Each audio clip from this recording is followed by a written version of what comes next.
Anda kembali menyaksikan Business Talk. Sekarang saya sudah bersama Justinus Prastowo, staf khusus Kementerian Keuangan. Kemudian ada Yongki Sugiarto, Ketua 1 Gaikindo, dan Cipta Wahyana, wartawan senior kontan. Saya ke Pak Yongki dulu. Pak Yongki, selamat ya, lobiannya mulus.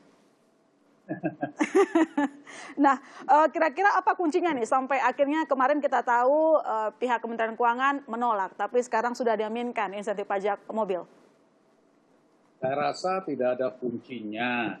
Ya, yang penting kita selama ini Gaikindo sebagai sebuah asosiasi, kita berikan masukan-masukan kepada pemerintah, karena itu merupakan kewajiban kita.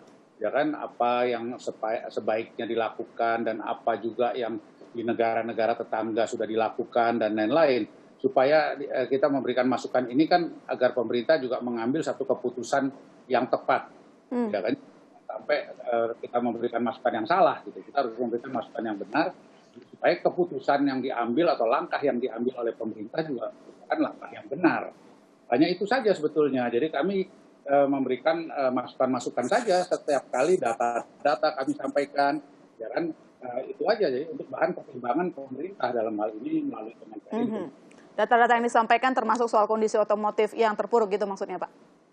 Betul. Jadi kondisi apa yang terjadi di dalam negeri, di tanah air, ya kan, begitu juga kita lihat. Ya, usulan kami begini, di negara tetangga terbukti bahwa ini bagus itu kalau ada pemotongan atau stimulus tadi langsung yang mengena kepada harga jual kendaraan bermotor. Tetapi kembali saya katakan bahwa kami juga mengusulkan itu hanya untuk jenis-jenis produk tertentu dengan jangka waktu yang tertentu pula. Gitu. Dan yang lebih penting lagi adalah yang diproduksi di dalam negeri.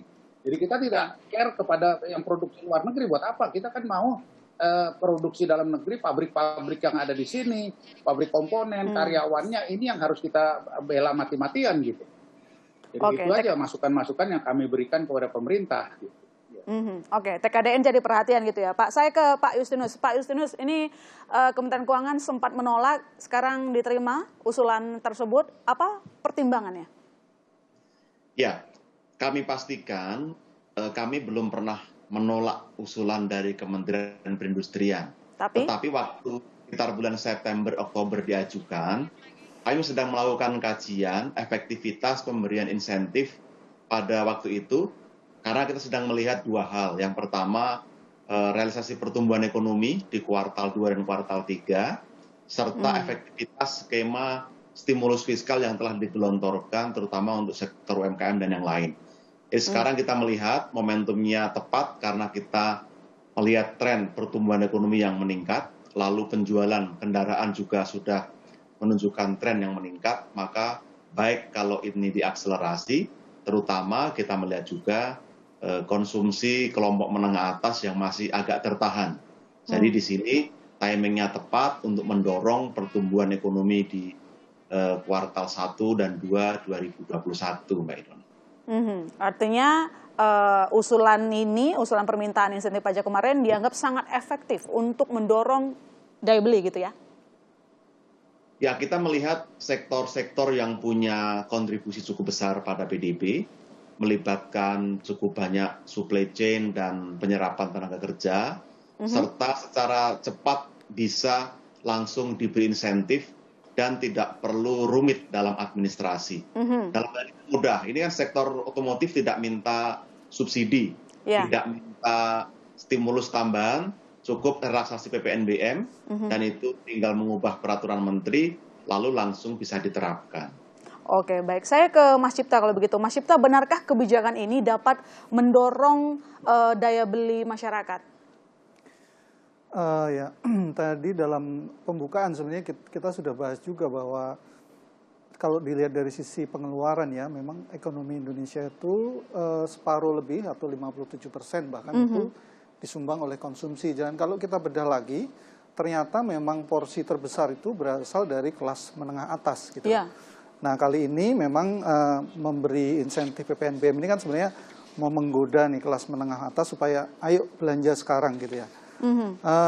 Saya kira respon kalau memang itu terjadi kemudian memicu konsumsi ya secara hitung-hitungan di atas kertas mestinya memang ada dorongan ke ekonomi ya secara agregat paling enggak, karena kita bisa ngelihat lagi nanti soal spasial dan sebagainya per daerah dan sebagainya. Tapi kelas menengah ini kan unik ya, maksudnya gini, mungkin kalau kelas bawah diberi insentif, mungkin ya langsung untuk belanja karena kebutuhannya lebih banyak kebutuhan pokok gitu ya. Tapi kalau kelas menengah atas ini kan selain kebutuhan pokok, mereka ada kebutuhan-kebutuhan yang disebut kebutuhan discretionary, kebutuhan yang nggak dibeli sekarang juga nggak apa-apa gitu loh. Contohnya adalah mobil ini gitu loh. Nah ini juga kelihatan selama krisis ini kan masyarakat menengah ini mungkin masalahnya bukan masalah, mungkin ada sih yang masalahnya masalah daya beli, tapi sebagian besar justru memang secara sengaja menahan konsumsi. Ini bisa dilihat terutama untuk kebutuhan yang barang-barang non pokok tadi ya, discretionary. Ini bisa terlihat juga tercermin tadi sudah disinggung ya. Jadi data LPS ini menarik ya, simpanan masyarakat itu tahun 2020 itu justru di saat krisis itu justru naik dan mencatatkan rekor. Jadi naiknya tuh sampai hampir 11% menjadi sekitar 6.700 triliun. Dan ini rata hampir yang memang kenaikan terbesar untuk simpanan di atas 5 miliar ya. Tapi simpanan di atas 100 juta sampai 2M itu naiknya juga sama, itu sekitar kurang lebih mungkin sekitar 7-9%.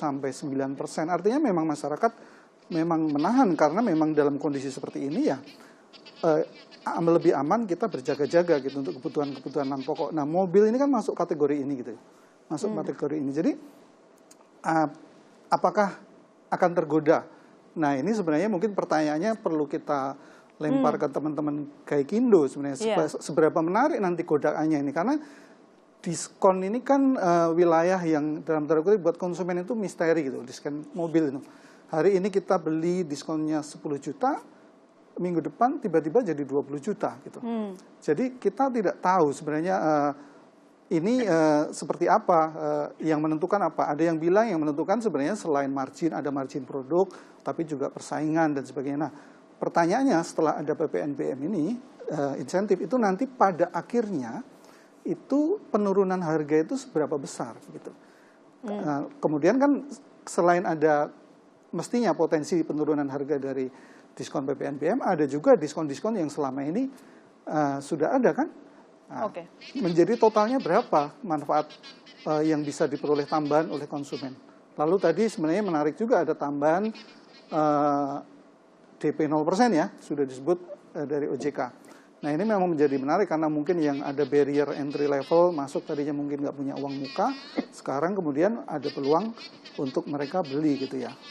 Oke, baik. Begitu. Jadi, saya ke Pak Jongki dan Pak Yusinus pertanyaannya sama. Sebenarnya bagaimana kita memastikan bahwa insentif pajak ini dapat benar-benar dinikmati? Karena tadi disebutkan oleh Mas Cipta, ini bukan sebuah kebutuhan prioritas juga begitu kan? Saya ke Pak Jongki dulu. Pak Jongki? Ya. Ini bagaimana memastikan dari pengusaha ini bahwa nanti insentif ini sangat sukses, lalu kemudian pajak ini insentifnya bisa dinikmati oleh konsumen, jadi tidak berhenti di dealer gitu loh, tanda kutip. Ya, jadi begini, kalau maka dari itu kami kan sedang menunggu PMK-nya atau juklak atau juknisnya supaya para APM ini, agen pemegang merek, bisa berhitung segera. Ya kan, berapa yang dibebaskan tadi selama 3 bulan pertama kan dibebaskan 100%, ya kan.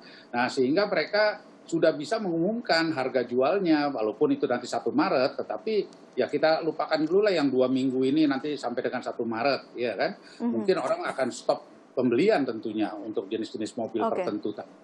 Ya kan, tetapi kalau dia begitu dia umumkan, ya kan dia sudah bisa terima order dan lain-lain, orang sudah jadi tertarik untuk membeli yang tadinya belum berminat, karena dengan adanya diskon tadi tambahan, harganya terjangkau, jadi akhirnya dia beli juga kan. Nah, dia akan memanfaatkan 3 bulan pertama ini, jadi misalnya Maret, April, Mei, ini kan potongannya 100% itu PPNBM-nya. Nah, jadi akan dimanfaatkan. Dan begitu satu merek mengumumkan, saya yakin bahwa merek-merek yang lain juga akan juga mengumumkan harganya. Jadi karena di sektor otomotif ini tidak ada kartel. Jadi satu mengumumkan, ya pasti yang satu juga akan bilang kalau saya tidak umumkan segera, saya ketinggalan. Saya akan susah ini nanti nggak terima order gitu. Padahal saya kepengen terima order. Gitu. Jadi saya pikir ini akan bisa sukses begitu peraturan ini terbit. mobil mana yang dapat fasilitas ini sudah bisa dihitung oleh para APM-nya dan segera diumumkan. Saya rasa akan terus berkelanjutan dan ya kita harapkan di bulan Maret ini order sudah bisa diterima dan bahkan pabrik-pabrik juga sudah bisa bergulir kembali.